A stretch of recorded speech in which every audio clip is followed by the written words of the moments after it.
larger-than-life figure. He does controversy to get attention. There's different personalities out there. I don't mind anybody's personality as long as they're reasonable.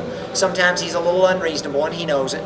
But basically, I believe that, he made the score legitimately.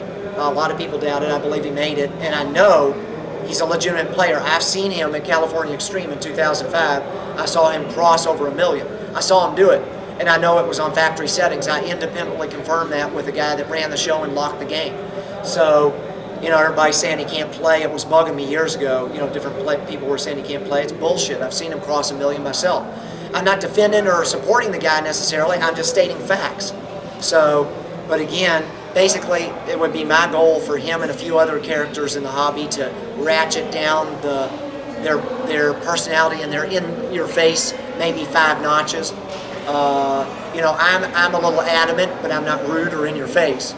I'm adamant about the hobby. That's the way to be. So I would desire that him and other people be more like that. But hey, he's drawn attention to this. So overall, it's been a good thing.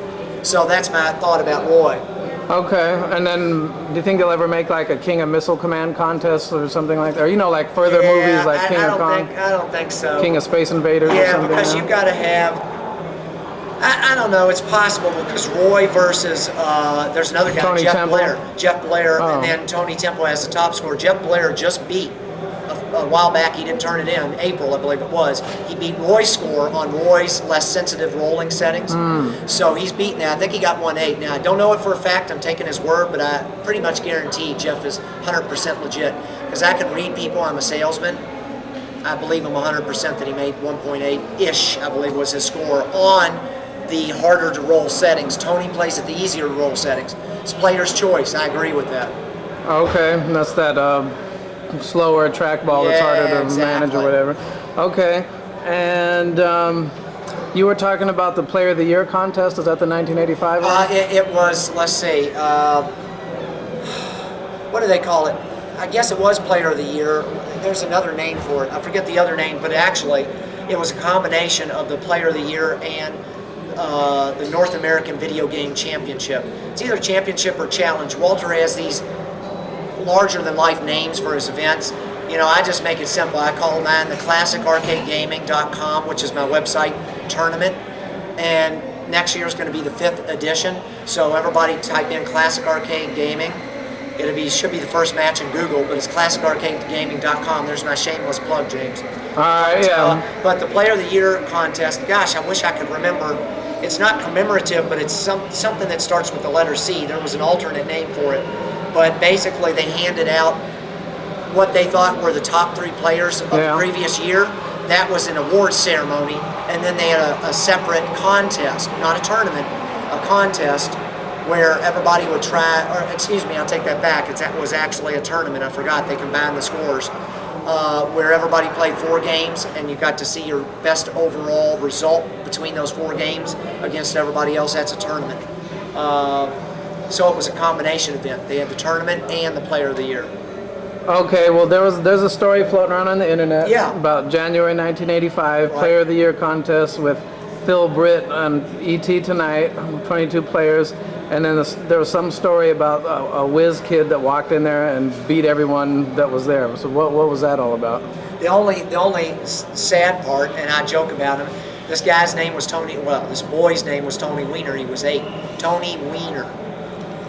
The little wiener wienered me because he beat me, which was part of the flaw in 10 seconds. Basically, the way they did this was by percentile basis to calculate the results. The problem is there were so few games that a couple of them had scores like 80 million. So even if I made 1 or 2 million and beat half the field, I was barely any percentage of the top score of 80 million. So that's a flawed system to be able to compare scores, because you've got one game where top score is 100,000, so you move up to 2,000-3,000. That's a big jump. You move up 1 or 2 million with 80,000, and it's barely anything, or with 80 million, and it's barely anything. So on that contest, I've got an alternate way to calculate it, and I won't bore everybody, but basically, this guy beat me because he even though I beat him on 3 out of the 4 games. I beat this guy on 3 out of the 4 games, and yet he beats me in the overall ranking. It doesn't make any sense, because one of the games, Karate Champ, he got 100,000. The top was 200,000. So percentage basis, he got a real big percentage result, which pushed up his other lower scores. It just wasn't really fair. But I don't know of anybody that came in and clocked, to tell you the truth. The top guy was Phil Britt. He's one of the best players of all time. Jeff Peters is my vote for best of all time. Todd Walker was here at this contest. He spoke on a tips and tricks panel, or he was here at this event, excuse me, California Extreme. He spoke on my tips and tricks panel. And Walter Day voted Todd Walker. I asked him a few years ago, who would you pick as your all-time favorite? Because Walter Day's seen them all, right? He picked Todd Walker. And Todd Walker is the guy in the Life magazine photo shoot. All right. So he picked him. I picked Jeff Peters. Paul Dean, who's also a historian, has picked Phil Britt. And Phil is a great player on so many games, but Jeff was just a little better, could learn it a little faster, so he's my vote. Now, was this kid like actually any good, or was he able to do like, 100,000 or 200,000 scores that would take about an hour? Not what I call a cheating method, but there was one move you could do over and over. Yeah. Keep kicking, and it was, to me, a low skill maneuver. I refused to use it. I could have learned it and used it, but I played straight.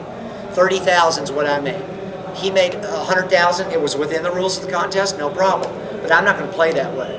So, because of that, he was able to do well. The other games, he was lousy, to answer your question. He had very little skill. So he used the low skill maneuver. But here's the thing. That's compared to us. For 8, I'd say he was a B or B plus in overall skill. He was excellent for an 8-year-old. Okay. Okay, it seems to be rolling now. Cool. So what other questions you got for me, my friend? Okay, let's see. So what are you selling on your website? Hey, I love you now.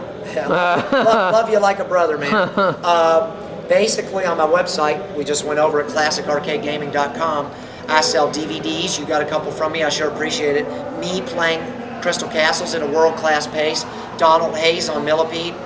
Brandon Erickson on Star Wars, a number of other players. So go to classicarcadegaming.com, scroll down to the area that says for sale. So you can check that out. I also have tokens from Twin Galaxies. I have posters from King of Kong, some other King of Kong items. Just check out the marquees from games from the 80s, posters from the 80s, like Star Wars. You know how rare that thing is? The original posters, Mint. And I got it in 30 seconds, James. It's interesting. In '86, I took a trip to California, my first to California. Went to Milpitas to Atari Coin Op. I had an inside source. I got inside. Free, I got these posters. And now today they're worth a ton because, of course, they all got torn up or lost. Mine not only are not torn up and lost, they're mint. Everything I have is mint. Huh. Wow. 25 years old, mint. How many posters did you grab out of there? Unfortunately, I should have grabbed a shitload. I only got like about 15. Should have gotten 1,500. I'd be rich. Yeah. Because they sell for 200 or 300 because nobody has them. Yeah, I should have been dumpster diving like Kurt Vandell or something, probably. Yep. Okay.